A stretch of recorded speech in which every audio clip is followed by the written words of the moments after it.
US Gold was a huge developer and distributor of classic computer games, and they eventually got absorbed into IDOS in 1996. And in today's video, I'm going to take a look at all 14 published games that they released on the Sega Genesis and Mega Drive. And I'm doing another ranking video. I've done several of these on my channel. I've done nearly 30 of them, and the link will be below to those other videos if you want to watch them. You can also rank this yourself. The link will be below as well for that. So US Gold was an interesting company. They did a wide variety of games. They did a lot of Olympic games. And in today's video, I'm going to take a look at these, give you my thoughts about them, show some gameplay footage, and I hope you enjoy this video. So sit back, relax, let's take a look. Flashback, the CD-ROM game in a cartridge. This was revolutionary at the time, and fitting all this into a cartridge was truly amazing. This was advertised everywhere, and if you're a big fan of kind of puzzle adventure games such as Prince of Persia, you're going to love this. Now, there is a lot of trial and error in this game. You're going to die quite a bit, but I found this game to be excellent. And if you're a fan of that type of genre, you're going to have a blast here. There's a truly amazing story to unfold, and the puzzles are intriguing. This is an amazing experience for the Sega Genesis, and I'm giving this one an A. Gunship is known as an iconic helicopter sim on many classic computers, everything from the Amiga, Commodore 64. How does it fare on the Mega Drive? Well, it kind of mixed it up and tried to make it more of an action game. You have two different modes. You have this kind of 3D mode, which is kind of boring, and gameplay is just so-so. And, I don't hate this game like some people do. And then it goes to this kind of 2D perspective with really kind of loose and sloppy controls. At the end of the day, I did not like how this one felt or controlled.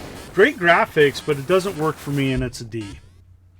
This next game was called a couple things. Head-on soccer in the US. Fever pitch soccer was one name used overseas.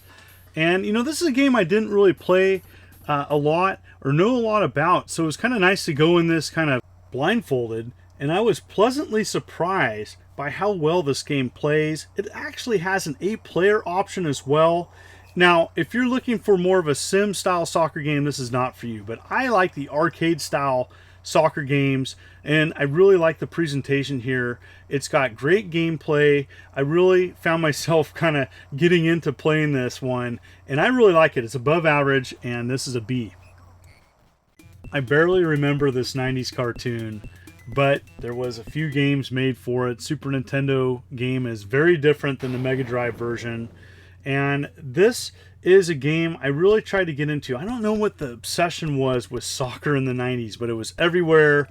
And, this is yet another game that revolves around a soccer team, but it's a platformer. It's a really strange premise. Do I like this game? I like it, but I like the Super Nintendo version. I thought the level design was just average, and at the end of the day, I'm going to give this one a C. If you're a fan of the series, you might grade it higher. Now, I know that there are people out here that hate this game, but I actually enjoyed Indiana Jones and the Last Crusade. Now, this is a brutally difficult game. You're going to die quite a bit. But I did like that this game was different. Now, it's nothing like the movie, but I thought this was actually a solid platformer. Some people are going to dislike this game or hate this game. I found myself enjoying it. I'm a huge Indiana Jones fan, though. So if you're a big Indy fan, you may enjoy this one. Otherwise, you may be put off by the challenging difficulty. This is a B for me. The Incredible Hulk Sega Genesis game is much better compared to the totally different Sega Saturn game. What do I think of this? I think it's an average platformer. Now, I'm a huge Hulk fan. There is a lot going right in this game, but I just didn't feel like it totally connected with the powers of the Hulk. It kind of has some clunky gameplay, but I do like some of the level designs and some of the gameplay choices. Now, what I really like about this game is that when you lose your health, you transform back into Bruce Banner, and so you can kind of survive. And I felt that kind of intensity gameplay mechanic worked. It's one of the better things about this game, and at the end of the day, I'm going to give this a C. There were so many platformers in the 90s, and even the Olympics had one, and that's Izzy's Quest for the Olympic Rings, a tie-in to the Atlanta 96 games. And what do I think of this game? I really tried to go back and have an open mind to play this platformer. It's got colorful graphics. I didn't like the sound effects or music as much, but I found that the difficulty was the perfect balance. While you can take hits, I like that. It's not instant kills. This might be a fun one for children, but you know, I'm going to play some other platformers over this. It's just a C for me, but if you haven't played this one and you're looking for a platformer, check this one out. And here's my ranking through 7. Olympic Gold was representing Barcelona 92 Olympics, one of 7 events. And what do I think of this? I think it's just average at the end of the day. I tried all the events and I just couldn't get into them. The gameplay was just a little bit off. It was a little bit overly complicated to do these mini games. But, you know, for people out there, this might be your favorite Olympic game. I found myself liking other ones on the Sega Genesis.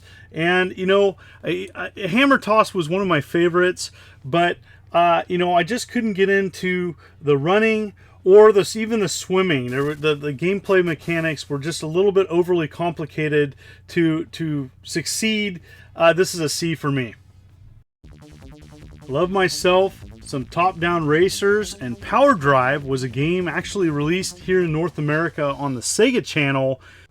There's also an Atari Jaguar version, which is a little bit enhanced to this one. But I like this. I think it works on the Sega Genesis. I wish it had a little bit more sound effects versus kind of the intense music that this game offers, but there's lots of cool things. You have to repair your vehicle after each race. There's many different races and conditions. I found that to be an interesting aspect of this. It's one of the better top-down racers for the Sega Genesis. This is a B for me. I didn't even know there was a sequel to Strider until years later when I found one at a used pawn store. And this is Journey from Darkness, Strider Returns. And this has nothing to do with the first Strider. Capcom wasn't involved. Oh boy! Terrible controls, sluggish gameplay, uninspiring levels, challenging and cheap difficulty. You're going to die over and over again. Avoid this mess. A true abomination for Strider fans. This is an F. Yet another Mega Drive game we didn't get is Super Kickoff. And after you see this game, you're going to know why. It just seemed like everybody was trying to copy either Sensible Soccer or like something like FIFA, and this doesn't work whatsoever. I don't like the overview map that is on top of the gameplay screen. It's way too fast. It's zoomed in too much. I hated this soccer game, one of the worst soccer games on the Sega Mega Drive, and this is an F for me. Next up we have the Winter Olympics, which is celebrating the 94 Winter Games and 10 events. This does try to offer more than Olympic Gold, but you know, for this, I loved certain events. I really enjoyed some of the sledding events. I hated events such as the downhill and could not get into it, but biathlon was by far my favorite. So of the 10 events, my personal favorite was biathlon. I've always been intrigued with that sport of a combination of skiing and shooting, and it works on this game. But when only 1/10 of the game really works, this may not be for everybody. I have kind of a love and hate relationship with this game, and I'm going to give it a C. There might be certain events that you like way more than others. It's a C for me. You ever go to a yard sale and you find one sports game left for a particular console?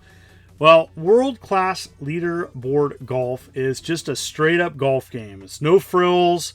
It's not real sim. It's just straight up. And so I enjoyed this golf game. And I think, you know, compared to like a PGA Tour is probably going to be better. But it does a lot of things right. I enjoyed playing it. It's just kind of maybe a great entry-level golf game for folks. I did think that the digitized sound was pretty good. It is a little bit repetitive, but I enjoyed this. You may want to check it out. It's a B for me. World Cup 94 tries to improve upon Super Kickoff, and I do think it's a much better soccer game. There's lots of options here. There's 24 actual World Cup USA 94 teams, but you know, this gets bogged down with kind of the penalties and the red cards and the yellow cards. I found the computer opponent was getting red cards left and right. I prefer a more arcadey feel for a soccer game like Head-On Soccer, but this is a C. You may like it. Check it out. So that's it. That's the 14 games, and the final ranking is here. So what did you think? Where would you rank these? Have you played any of these? Do you have any stories connected to playing these? I love hearing people's connections to these games that I cover in the series, and it's a lot of fun covering Sega Genesis, and I have many more videos planned. I want to thank everybody for tuning into my channel. If you're new and you like what you see, you may want to hit that like and subscribe button and click the bell as I'm uploading videos every week. You folks are wonderful and beautiful. Let's keep it positive. This is the Immortal John Hancock, and have a great day.